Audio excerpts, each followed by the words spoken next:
Sigi maningisi nungsit haibi haina khangnabani view sidang si sina karamba saro Sina Sansha. Sansha sina oksha sina Sansha gi maun sina champur sina iromba Nambashi Yongchak Iromba wow Manipurda Yamna bani ko.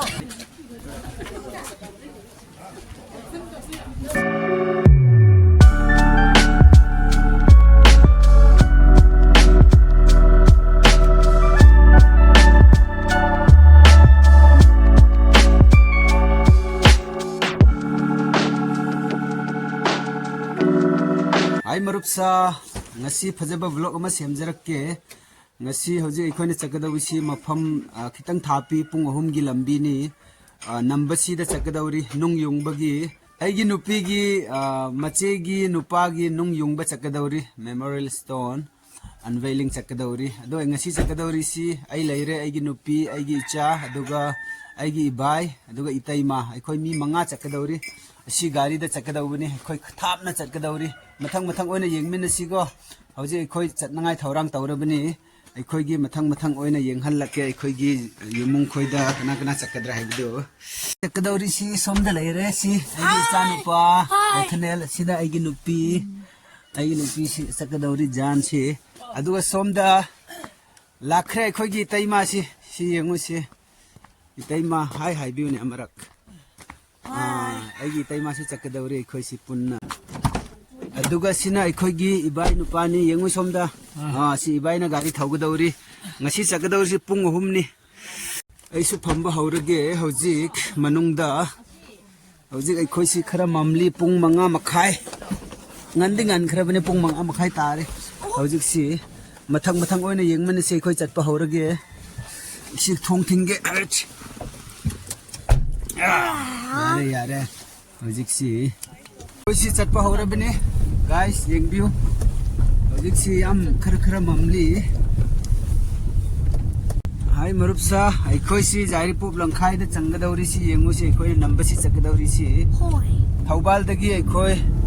right side ta turn tawraga chakhrabani si hojik jairi pop langkhai gi lambi rom da chakhrabani si na an ba sei janwa chatpagi lambi si hing da gari apu babu gari thawraga mingsen theng mai gari marupsa hojik ekhoi jairi pop ka hojik chatpa hauri jairi pop yaurabani bazar henkhre hojik Nambashi yaunangai pung 2 minute 3 watli adum yaugani hojik mathang oina yengsi ko hojik ekhoi si somrai irong ching kaba haurabani ekhoi si hi guys ngasi si lambi chatpa si anirak mangkhrabani anobangak to oibini na hojik somrai irong ching du kaba haurabani ekhoi si Hello, hi guys. Ako sa lambi si take laga sat pani. lin na koi ba Lin khusat gumna sat pani. Yam lambi si kulas buti thai nungai. Adu butin khang yam lai. Asana sat tabadi yade. Kie. lam Khoi phena khoi lambi se. ekhoi si lambi thapman bagi hojik ekhoi si khara pot thari number 1 taunangai masa gi loina chatnare jisi ngahak pot tharabani si yengu si ching si lambi si yam khoirabani si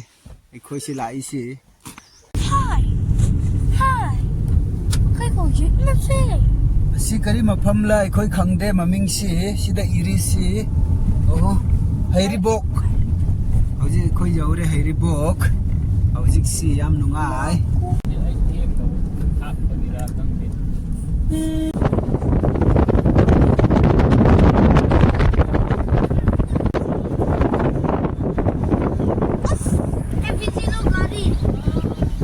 ai marupsa ekhoi ching mathakta kara ga hojik ching sirom da numi thoklak paure yengu si ekhoi si akwai na nami tabarom da nami thokai mo kai hojik si guys si kayamuk nali si wow Plastic ke hai. gano thabani ne gano na pi ho na yengu guys si nung kendna ngai sida plastic tharaga lei chauna yengu si wow sigi lambi si de wow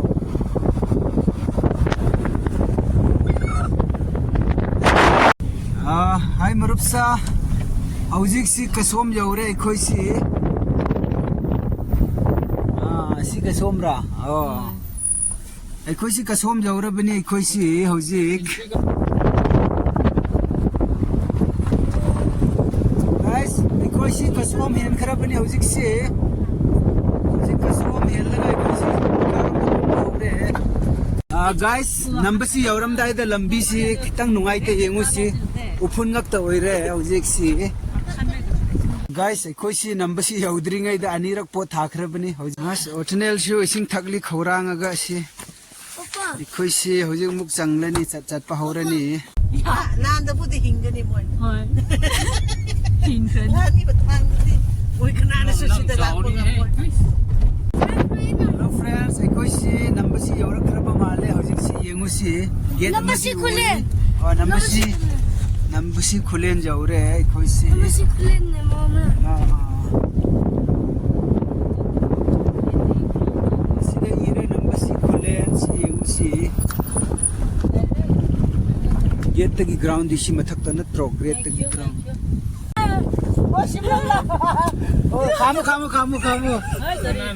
लाए चेले दो असी लैरम खरे खोइगी चन नुपी सिमलन लासी ओ इचा नुपी सिलम ला लाउरा चंगलो यौरब्रा यौरब आधा कइनो service आरे national service खोइसी यौखरबनी सिदा सिरा chair थाबसे chair थाबसी माले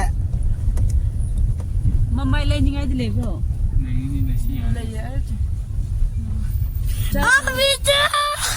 ओ आदे लैरम खरेसी सी you're खोइगी चे खोइगी मननाइ लैले बाय बाय खोइगी अबितु यौरम खरेसीदा अबितु खोइ यौरे हौजिक असिदा लैरमे खोइगी चेसी सी खोइगी चे लैरमे सी चे बिनरी दुगसी अबितु येमुसी मामा वास्ते बा सी ग्लेदिया लैरम खरेसी हाय हाय ऐसे खोइ हौजिक चर्च यौरक खरे चर्च चंगगा प्रोग्राम खरे येंगे क्रम तौब्रा को दुदी सिली चर्च ता खोइ चंग दौरी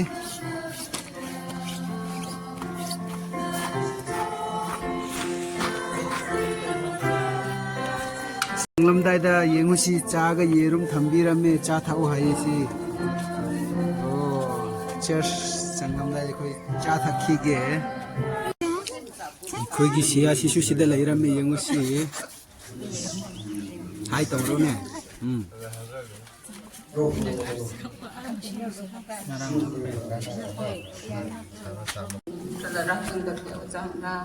Pala sana ping ogungra chamra psychology atchim shona tuna I want chikat la khai sim ko want chikat la khara chang khai psychology so ta sum ni no ya khi khama ham re sia pore sia ma poro na ka rekap te na I ni din thi ka ni ne hong kha ja ka ngai ye ja 이히 밤달라라 푸트위에 푸그트위에 나타다 마마자이나 링달레나카 이따다 나라 마지 삼방다 오피에 홍카 나오마지 자이나 링룸달레나카 ini breakharla tada awi wat nangarut nangate hao Jada kachicha thada bareli la ko pasada mapote la uthiye chibana ring pha ko hi irili asam phang la uthira ye ina thada uthira de le lakha masang la isani hi ka sang khara ka chawe ra cha lakha tada ye hama laka Allah Othniel country le hawe Othniel country le kha hi ka thadaring rakla jan da pamdale la kha tada meri hi daw le ga daw la kha ข้าแม่มาพาคุยแล้วก็ออกชิดเลยละค่ะอิปาราก็จัดเลยฮาวเวอิปาราก็จัดละค่ะอินี่น่ะตุ้มสันทางใจนี่น่ะนางร้านนี่ละมันละก็จัดที่เย็นสุดเลยอันนั้นหังไงยาอีบ่ไม่ยังเกอาจักจัดเลยว่าเขาให้ค่ะเคเอาไปมีเรื่องอีกจัดไม่ยังเกแต่หังช่างเนี่ยนักจัดไม่ยังเขาก็ตารักเลยนะอินะสุดละค่ะรู้ละจัดจียังมาละค่ะ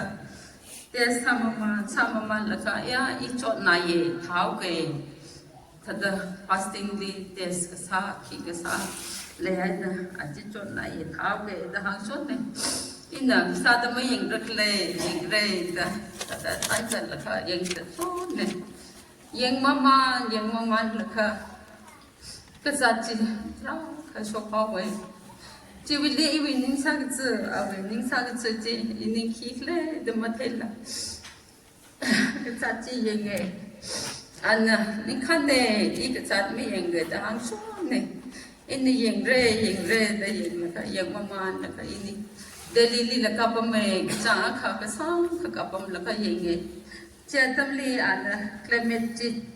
เจนสาวเดเอาไว้เลยไม่เจนสาตั้งมือฟีเบอร์ของขี้กษัตริย์นะเอาไว้ก็จะที่ขี้เลยไม่ยังตาไปแล้วปั๊มไปหาปั๊มเอาไว้เจนในนี้จียังมาแล้วก็ lastly สิ่งที่ถ้าดังซ้ำคุยแล้วก็มันคล้ายในยังพูดโลน่าอยู่ที่กับปั๊มอีกเคลเมนมาจำได้นะว่าสาเหตุถ้าดังมาเรื่องแล้วปั๊มได้เลยแล้วก็อาริกาปั๊มมาเรื่องเร่เจนในนี้ชิมองดูเย่ชิมองดูแล้วก็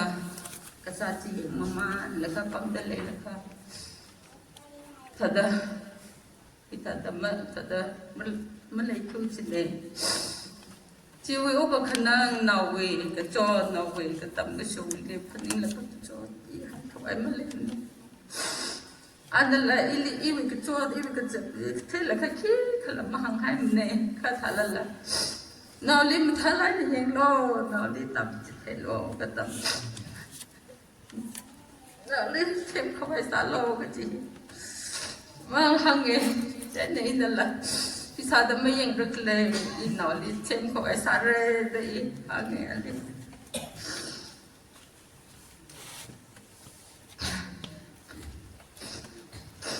มันเลยนั่นแหละวินาคราบานักเดียวค่ะจะสายเด้อชิลีทัดเด้อมังรินเลยนะงรินขวายสาละค่ะทุกนี้ตำคุยชุกคุยขวายดิเตมาละละเดตำสักเกที่เดตำมันละค่ะริงได้เลยละค่ะเอาวรักจะสั่งหรือฮาวเอาวละก็สั่งค่ะก็จะละค่ะเบลีบิลฮาวจีวีอีครูสคารีอีวีกับพันนิงจุกมาจุก็ต้องภาษิตาเวชิมคนเล็กขนาดนั้นไม่เลยละก็ถ้าได้อีริงรึกละเจ้าก็จีพันนิงละกันองค์ขนาดละเกถ้าถ้าละบริเวณนี้มันจะอร่อยละมันเองเอาวลิงหาก็หาละข้าวละจะเลี้ยงเวอีถ้าจะสาดอีวีมีเรนจะรู้ก็ตาเวเขาพงละก็เรนจะรู้ตาละเขาที่อินเดชิมคนที่ชิมันกิจังหาราจังกุกจังหาราจังเต้าขนมละกันตั้งก็จะได้อินเสียสายนางราฮิลีนั่นดีก็เทลิงบับบุษบนางราบุสังสักมิโลก็พาสักมิโลเตอินเสียสายชนเองเสียข้าจีรันนะกามิลค่ะอร่อยระสุนดาที่ทัดเด็กเดลัยนั่นสมัยไซโก้แล้วนะอาจจะจิมิชออีวินามาจีเลยเดลัยมาจีมีอันเอาคาสนาทุ่มเลยเดลัยอีวิวางนั่นสมัยไซโก้แล้วนะเสียสามิโลอีวิชิมขรวักงันจันนั่นเองบริบราลิละมัสสังเทมันเองราลิละบกโตเทมันเอง In the family worship ท่าละค่ะนางราลิหังจิงเองค่ะนางรานะอีหังก็ทัดสารเคลมันเองนะมันเองนาลิตั้งแต่เล็กชาคุยแต่เล็กก็จะละมันเทมันเองชิมขรฮีราลิมันก็เทราออกที่ทัดออกที่แต่เล็กจีวันนั้นทุ่มไซโก้แล้วนะ aber tada jarukata atam apunghi maralu lak khabai ewa nutum sai ko rana se asami lakha kaphai na okchi sakbai aruven hapoktawa nutum sai ko rana se asami lo bechi ladui nutum sai ko rali kapone inaki khana thumle mahang thimne nutum dibe pa thimre Hitada, you say, honey, you wish him to leave. Kakananga chod, Marak, why? Let him say go, Rana, say, Salip, and Umichi, Kawai. Hitada, you wish him to one say, Sami law, which he, Nipo, and then, is like I did.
ꯑꯩꯈꯣꯏ ꯍꯧꯖꯤꯛ programme ꯂꯣꯏꯔꯕꯅꯤ ꯍꯧꯖꯤꯛ ꯑꯩꯈꯣꯏꯁꯤ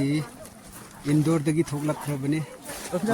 오동에 나와. ꯍꯧꯖꯤꯛ ꯉꯁꯥꯏꯗ ꯂꯥꯛꯄꯅꯤ 사이다. ꯍꯣꯏ ꯍꯣꯏ 너 군대기야. ꯍꯣꯏ ꯈꯨꯟꯗꯒꯤ ꯂꯥꯛꯄꯅꯤ 빨리 해, 드디어. ꯄꯨꯡ 5ꯗꯒꯤ ꯍꯧꯔꯛꯄꯅꯤ ꯁꯤ ꯑꯩꯈꯣꯏꯒꯤ ꯏꯆꯦꯁꯤ ꯉꯁꯤ ꯏꯌꯥꯝꯕꯒꯤ ꯅꯨꯡ ꯌꯨꯡꯕꯗꯣ ꯁꯤ ꯑꯩꯈꯣꯏꯒꯤ ꯏꯆꯦꯅꯤ ꯁꯤ ꯃꯥꯒꯤ ꯅꯨꯄꯥꯒ ꯑꯩꯈꯣꯏꯒꯤ ꯏꯄꯨꯅꯤ ꯅꯨꯡ ꯌꯨꯡꯕꯒꯤꯗꯣ ꯌꯥꯝ ꯋꯥꯈꯟꯗꯤ ꯅꯨꯡꯉꯥꯏꯇꯦ ꯑꯗꯨ ꯑꯣꯏꯔꯁꯨ ꯉꯁꯤ ꯅꯨꯡ ꯌꯨꯡꯕꯒꯤ ꯑꯩꯈꯣꯏꯁꯤ ꯈꯔ ꯃꯨꯠ ꯑꯣꯐ ꯑꯣꯏꯔꯦ ꯑꯗꯨ ꯑꯣꯏꯔꯒꯁꯨ ꯀꯔꯤ ꯍꯥꯏꯁꯤꯔꯥ ꯃꯌꯥꯝ ꯌꯦꯡꯅꯉꯥꯏ ꯑꯩꯅ ꯁꯦꯝꯂꯛꯄꯅꯤ ꯁꯣꯝꯅ ꯊꯕꯛ ꯑꯃꯒꯤ ꯆꯠꯊꯣꯛꯈꯤꯅꯦ ꯌꯦꯡꯗ꯭ꯔꯒꯀꯣ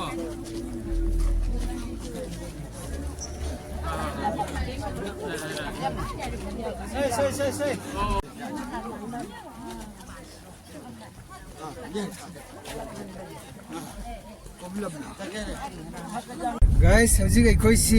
cemetery-ꯗ ꯆꯠꯂꯤꯕꯅꯤ ꯍꯧꯖꯤꯛ ꯑꯩꯈꯣꯏꯅ ꯅꯨꯡ ꯌꯨꯡꯕꯒꯤ ꯑꯍꯧꯕꯗꯨ ꯌꯥꯎꯕ ꯉꯝꯗ꯭ꯔꯦ ꯑꯗꯨ ꯑꯣꯏꯔꯕꯁꯨ ꯍꯧꯖꯤꯛ ꯆꯠꯂꯤꯕꯅꯤ Guys, hꯧꯖꯤꯛ ꯑꯩꯈꯣꯏ cemetery-ꯗ ꯆꯪꯂꯤꯕꯅꯤ ꯑꯩꯈꯣꯏꯒꯤ ꯗꯗꯥꯒꯤ ꯀꯗꯥꯏꯗꯔ ꯃꯥꯒꯤ ꯃꯦꯃꯣꯔꯤꯌꯦꯜ ꯁ꯭ꯇꯣꯟꯗꯨ ꯌꯦꯡꯒꯦ Guys, ꯌꯦꯡꯉꯨꯁꯤ ꯅꯝꯕꯁꯤꯒꯤ loina mongpham sida memorial stone semlaga leibi si loina guys yengu si akhoi gi ipu gi memorial stone ngasi si ani memorial stone tawri bini unveiling si ani akhoi dada ga akhoi gi ipu gi si amarak video namlak ke ko 파 부는 거 나는 더 이. 쪽배 웅라카 하나 수고 바시 리슨 하로 맞아봐 맞해 guys yengu si ngasi akhoi gi memorial stone inauguration tawbisi unveiling tawri si sidani si hojik ngasi ayuk ki du loiraga akhoi nanglak tabagi hojik akhoi ichi khoi ga akhoi gi dada gi ipu gi moi gi mongpham sida inauguration tawbudo adu lakpani akhoi memorial stone gi si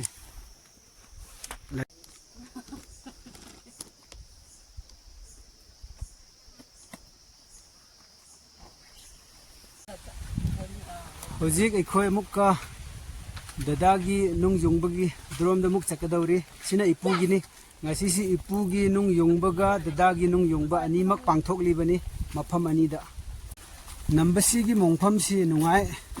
hojik jawre akhoi gi dadagi sida muk yawre si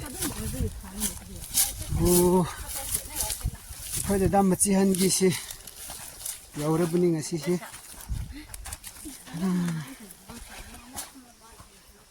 Yamo nung sinangay lay. Ligo pastor pa jura.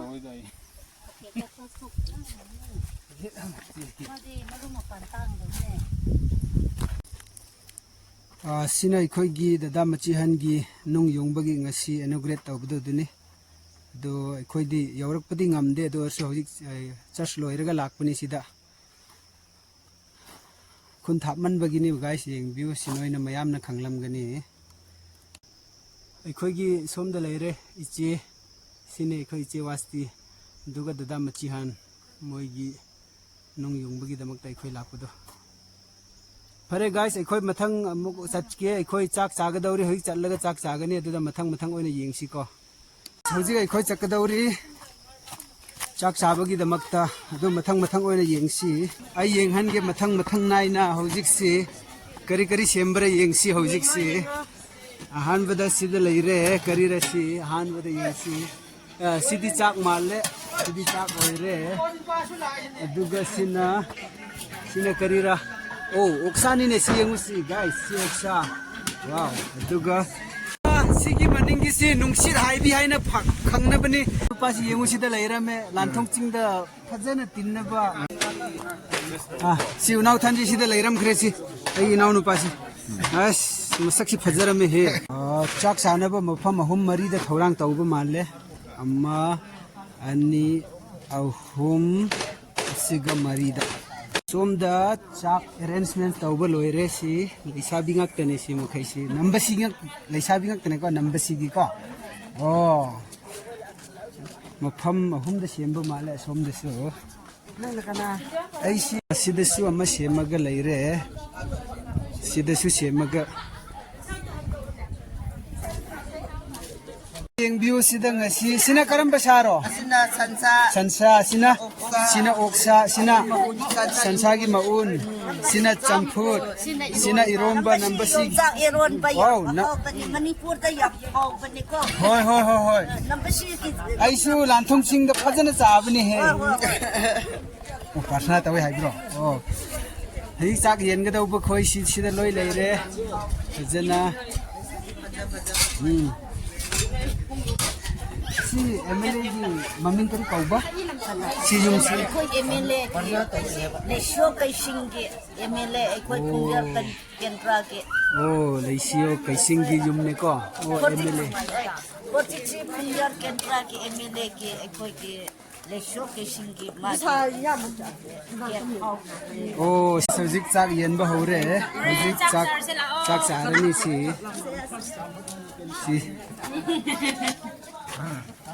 self service ne masa na pamjaba khanjaba duni Yongchak 다 정하게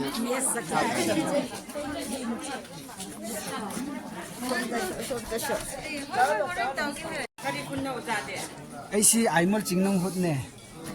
hoi Aimol ne aisi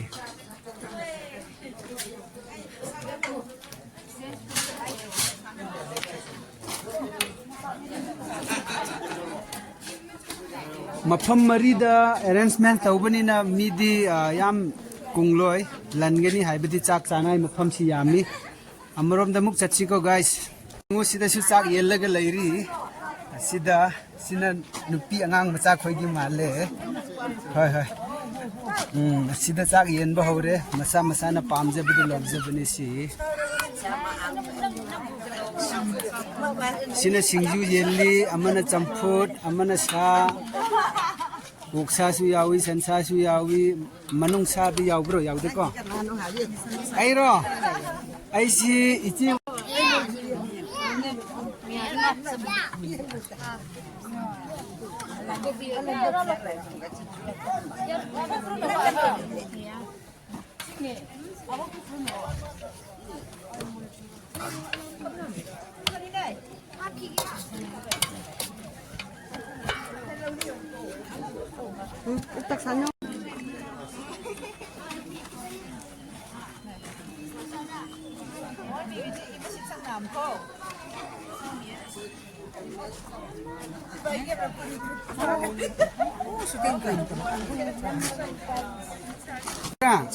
hawe ko matum madu chabi khone chak tu marak char ga hawe ko oh yai lanthung sing da ubagi dum ko ai ga ne se chak sa khro hoi chak sa hoi chak yen ba hore mafam mahum sure sidaga sino oksha si masa na apambudu lawkhro Inan kari yang sano. oksha lawbiro Sa inan na kutat. Sino?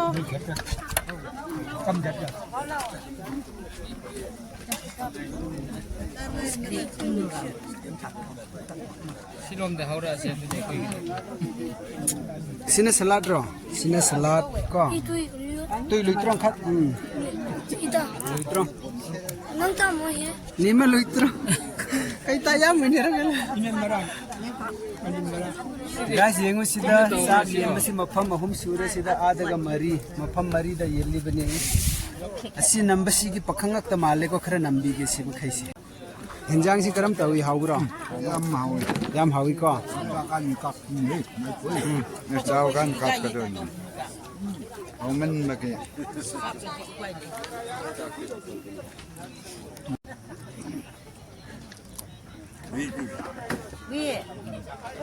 sa chadaba makhai du sida nga thongba male ko sidi ko no sa chadaba khoina sida chanangai thammi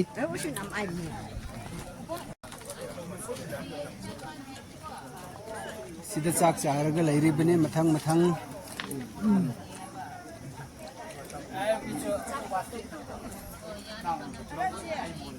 chak lobsi yamde da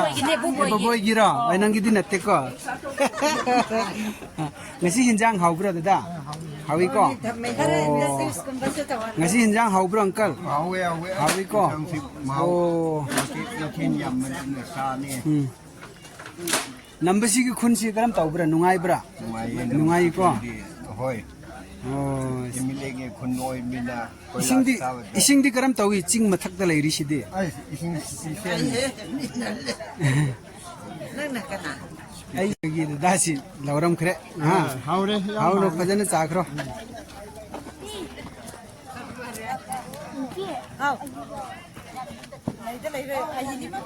Chaisu chak cha ba horage hojik chak cha nangai aisu line da leirage.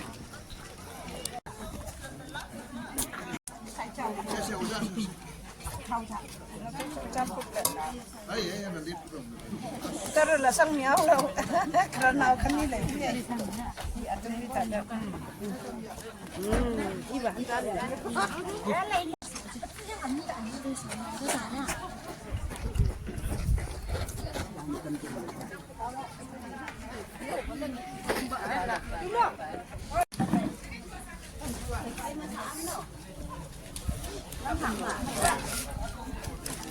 So kayo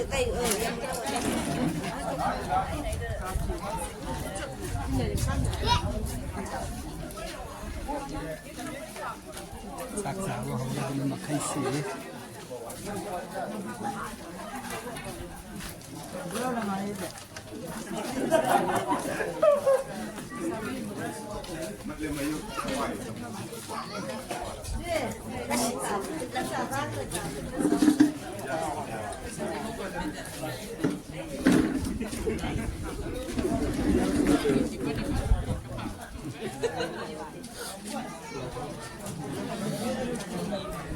Chào hau bro.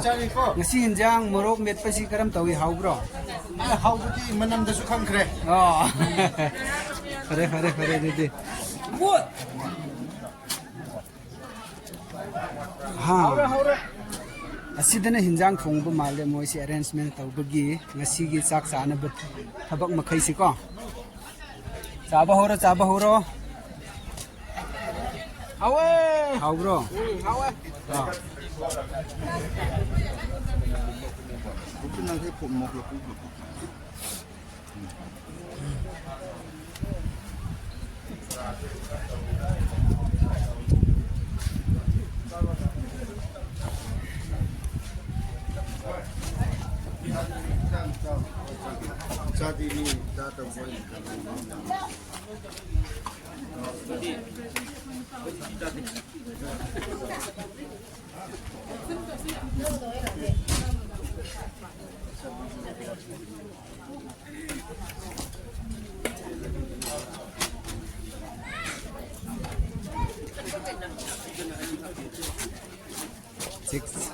Chào si hau bro. Hau ko.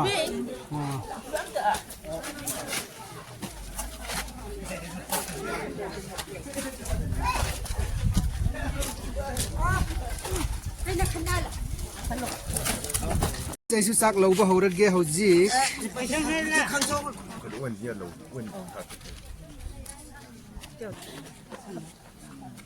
Yaran jam nungai re.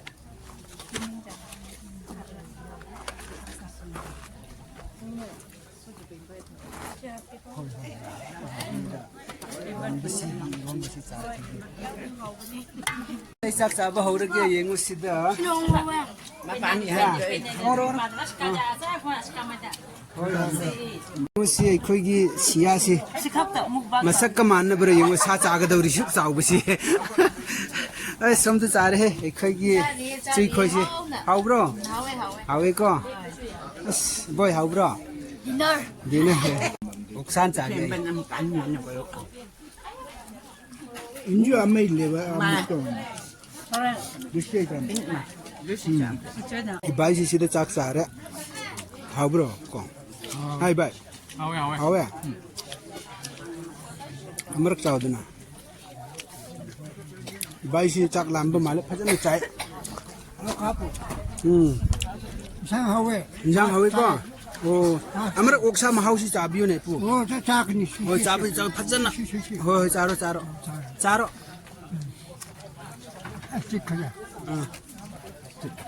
hawi ko oh ipu na charaga hawi hai adu di seng ba hawra mani sina khoi taima se marak cha ho nei taima haw bro Nambashi gi hinjang thong bese hawi ko hawte di hai ba yade na yam haw da bane ai apa fumeria apa sesuatu apa salah macam apa aku itu tapi kami lah ya khoi gile dia se cha ba hawre hinjang da kayam yam bre yenge na ngi second round ra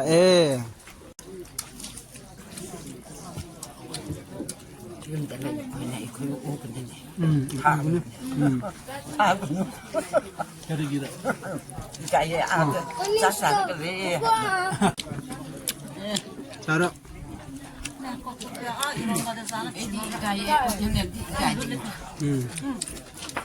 Othniel de he no chan. Khoi chak chaba loire, khoi hojik hallani. Khoi si amuk ka palen da han gadau bani pung hum lambi chakani ngasina hojik sina khara shortcut chatkani sitalom gi lambi da haye tengno pallom da yengba tare. Ngasai lakpu di yam thapani, ai chatpa horani. Marup sa yengbiu ngasi gi vlog ti karam tawbage kitang comments tawbiramu ko. Hoi amuk khoi hallam dai da amuk chatpa horage hallage. Ai phamba horage hoi chatlani. Chalo bye bye. Bye bye. Ai gi nupi de khoi thadok pa tare sida thanam ba tare. Numit ani hum gi damak ta nga phagani haye masi. Nambashi pakhang sukra yengkige Se nungai na leiro ko khoi chatle muk yaurage. Hoi hoi. Se khoi muk hau chat pa horage. Ai gi nupi si masi moi machin manau khoi ga khara laikhi ge haye. Adu ngasi. Nongma ni ni gi thanam khige. Ai gi taima ga bai ga iduga sanu pa Othniel ga chatpa hore khoi guys muk pung hum gi lambi bye कैसा लगा अच्छा है mummy तो रह गया ना mummy दी like रे को कैसे तो देखो नुंगसिर हाइबना लोरे फजना पूरा मोया बा कसिना हान बा ओया मोरी एक मतलब दस छिनाई सी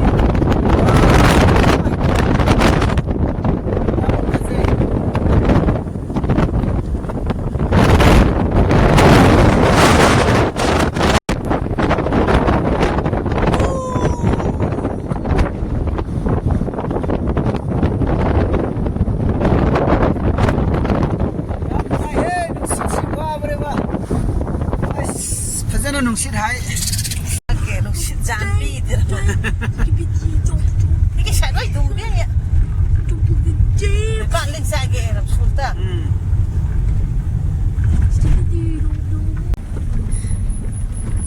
si jingsi yang ke am wangi nung kai da nangai sliding oi da nangai sida loina plastic yomaga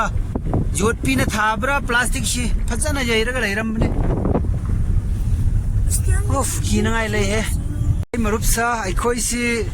jairi pok ki lambi rom da chatre khoi si hojik sita gi lambi rom do ina lae more side lom da khoi yeng bani ngasi lambi ahan ba oi bagi khoi si nungsit hai bi da gi khoi gi AR gi check post kana do gi som da khoi nungsit hai bi rom da lakhara bani si hojik jairi pok lom da chatre khoi si khoi na lai si palel phao ko koi di ho somna ai marup sa khoi si yaugadaure si hauji kari yaure molpi o khoi si molpi yaure sister si yengu kayamuk nungai na lai sida hauji ai khoi si pung ani makhai chatpa hore Nambashi dagi khoi lakpa si phao ba pung ani makhai helakhre ado hauji sita yaugadauri sa khoi hojik sita check post yaurak khrabani Nambashi dagi hojik lakpasi pung ani makhai helakhre ngasi khara thenge habdi check post mayam thengna badagi khoi hojik po thari sida entry post lairi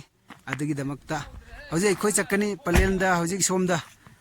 asomda phawrani khoi palen lomda chatlani hojik palen jawgada usi sidagi pung kya changadra isu exact khangde pung kya changira sidagi palel pungkha lulai no ning pung ama changla roi haye khoi hojik palel yaugada ba khoi si pa haurani khoi si ngai po thabani si da entry post khoi entry tawbada ki chalani hojik khoi hojik chatpa haure amukka ngai po tharaga entry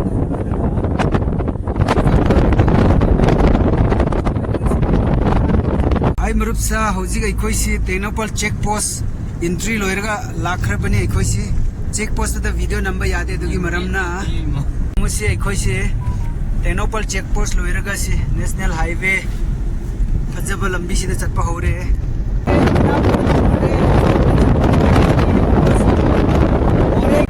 hi guys अखोई हौजिक बोंजांग यौरखरबनी सिनमसु हेलखरे अखोई हौजिक बोंजांग बाजार से you're हौजिक अखोई Palel जौनाय खजिकतंग ngairabani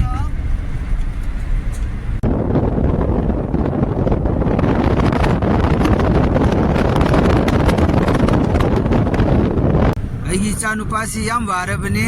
अदुगी मरमदा मासी तुम्बा खितंग हौरखरे मासी वामन बगी गाड़ी तोंबसिंग Assisi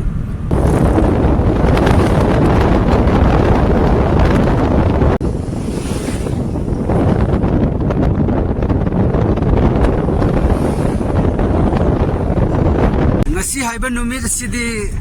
gari tongbana numit loi loi ayuk tagina hojik phauba gari tonglaga dum challi hai marup sa hojikta jawraga dress khara hongthokre ado ngasi gi vlog karam tawi nungai bro khitang di sanglamgani nungai ba tarabadi ai channel bu subscribe tawbiu like tawbiu support tawbiu siana phajaba vlog hablakke ngasi gi di siba wolo sinjarage bye bye